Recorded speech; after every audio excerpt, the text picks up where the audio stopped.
como vocês estão? Boa tarde, aqui é boa tarde, não sei que horas você está ouvindo e vendo. E eu quero agradecer ao Senhor por mais uma oportunidade da gente estar juntos. E hoje eu quero compartilhar algo do meu coração com você. E eu quero relembrar que esse canal se chama Pleroma, né, e no começo dele o Robson faz uma introdução, não sei se você assistiu desde o início, e ele explica por que Pleroma, por que que esse nome que foi escolhido para esse podcast. E eu gostaria de lembrar você, e como eu fiz comigo hoje, eu quis me lembrar o significado do Pleroma.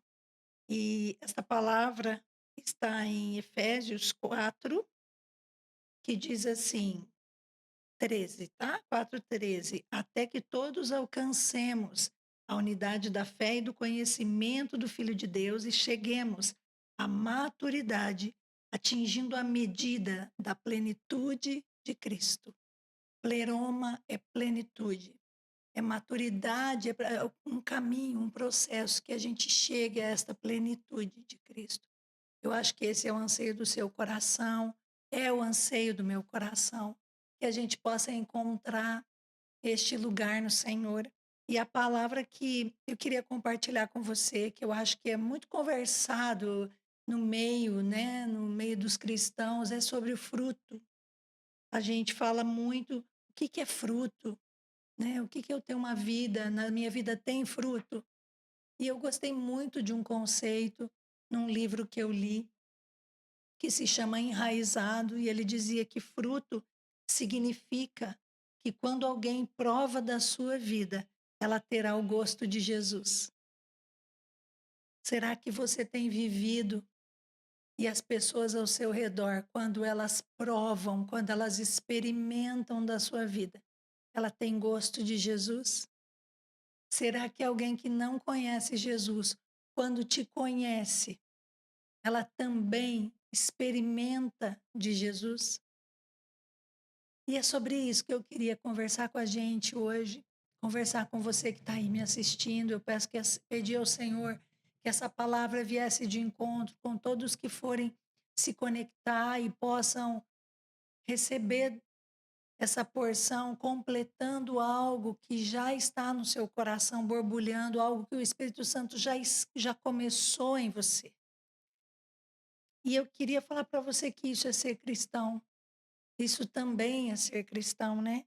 Quando você tem esse gosto de Jesus. Como você consegue apresentar Jesus ao mundo? Como que você consegue impactar as vidas?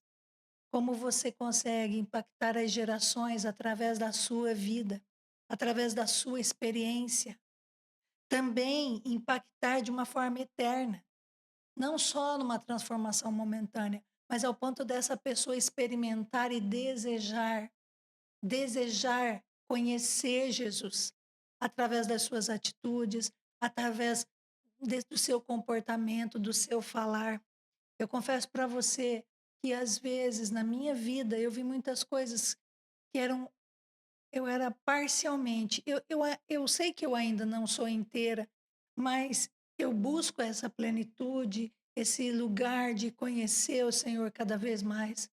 Mas eu acredito que tem que ser uma busca constante, você não pode parar. Olha, eu já conheço Jesus, tal, mas você não lê a Bíblia, você não ora, você não medita, você não dedica tempo ao Senhor.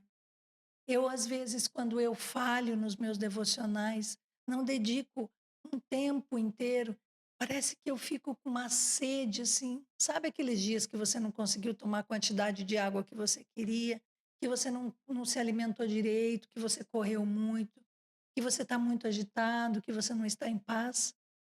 Então, é assim que eu me sinto quando eu não dediquei atenção ao que eu deveria ter dedicado. E deixei de aprender tudo que ele tinha para mim naquele dia. Então eu acredito que é tão importante, ele nos espera, o Espírito Santo nos espera para nos ensinar e para ministrar o nosso coração. ao ponto da gente se relacionar com as pessoas e elas serem impactadas de uma forma eterna, que elas desejem ouvir mais, aprender mais, conhecer mais. Também eu estava pensando sobre frutificar de uma forma duradoura e abundante. Não só um fruto ali, mas uma árvore, ela não dá um fruto, né? Ela é tão linda, tão gostoso quando você olha para uma árvore e fala assim: nossa, eu tenho uma amoreira aqui em casa e é tão gostoso, é tão prazeroso quando ela está cheia, transbordante de frutos que eu posso colher, os passarinhos vão lá e comem, e cai no chão, e aquilo vira adubo. É tão lindo ver que ela bebeu bastante água, que ela teve bastante sol, bastante luz, e ela pôde frutificar de uma forma duradoura e abundante em todas as estações. É tão ruim quando você chega diante de uma árvore e ela está doente, e as folhas dela você precisa adubar mais e você precisa pôr mais atenção nela, às vezes é cansativo. Tem árvores assim que eu lembro de um pé de limão que me dava muito trabalho. Um pé de pêssego, eu tive que me desfazer dele, eu não conseguia cuidar dele, porque ele vivia com praga, ele vivia, adoecido, doente. E sabe, será que nós não podemos frutificar de uma forma duradoura, abundante? Acho que isso é um mandamento para nós, é um mandamento para nós. Se nós nos nos empenharmos em conhecer o Senhor, deixar que Ele nos dê a luz, Ele nos dê a água, por Ele Ele nos alimente, nós vamos dar esse fruto onde as pessoas podem provar e sentir o gosto de Jesus. E nós poderemos ser uma chave para as nações, nós poderemos transformar nações. Talvez você não vá, mas alguém que aprendeu com você vá, né? E você vai frutificar, o fruto irá, eles levarão o que aprenderam com você. E sobre mudanças permanentes, né? Sobre a gente ter essa vida de mudança permanente. Esses dias o Senhor falou comigo, o verso 14 de Efésios 4. Ele disse assim: o propósito é que não sejamos mais como crianças, levados de um lado para o outro pelas ondas e nem jogados para cá e para lá por todo o vento de doutrina e pela astúcia e esperteza de homens que induzem ao erro. Aqui nós podemos levar e entender e esmiuçar esse versículo de muitas formas. Esse é o versículo após aquele que eu li do 13 para você no começo, que fala dessa plenitude, mas é interessante que esse versículo começa: "O propósito é que". Quantas vezes nós nos perguntamos, eu acho que é uma coisa que a gente tem ouvido tanto por aí: "Ai, qual é o propósito? Qual é o propósito? Eu quero cumprir o meu propósito". E aqui ele já começa dizendo: "O propósito é que não sejamos mais como crianças". Eu trabalhei muitos anos com crianças, muitos anos. Eu fazia o processo de pré-alfabetização, crianças de 5, 6 anos, e eu fazia toda aquela fase preparatória para que elas fossem para o primeiro ano, onde seria, na minha época, o processo de alfabetização. Hoje nós sabemos que esse processo de alfabetização, a criança pode demorar até a terceira série, né? Mas esse ambiente fundamental, do ensino fundamental, era tão importante esse processo na vida deles, e eu acompanhei isso durante muitos anos em muitas turmas. E como é uma criança? Esse é o propósito, que você não fique como uma criança.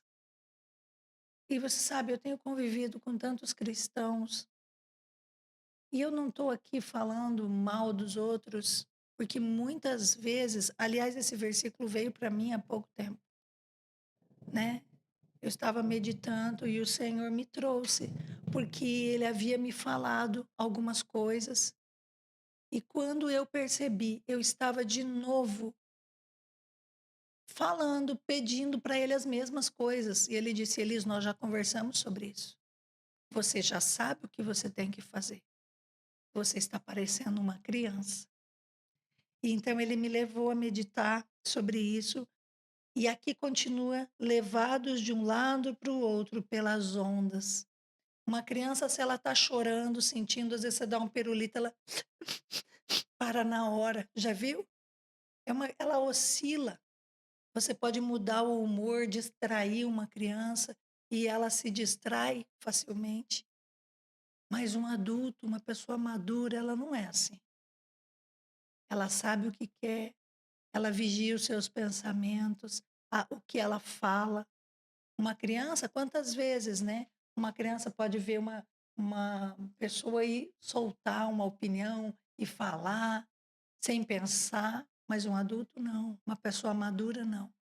Então, o propósito é que eu e você não sejamos mais como uma criança, nem sejamos levados de um lado pelo outro como ondas, que quando bate o vento, ela se movimenta, nem jogadas para cá e para lá por todo o vento de doutrina. O que é isso?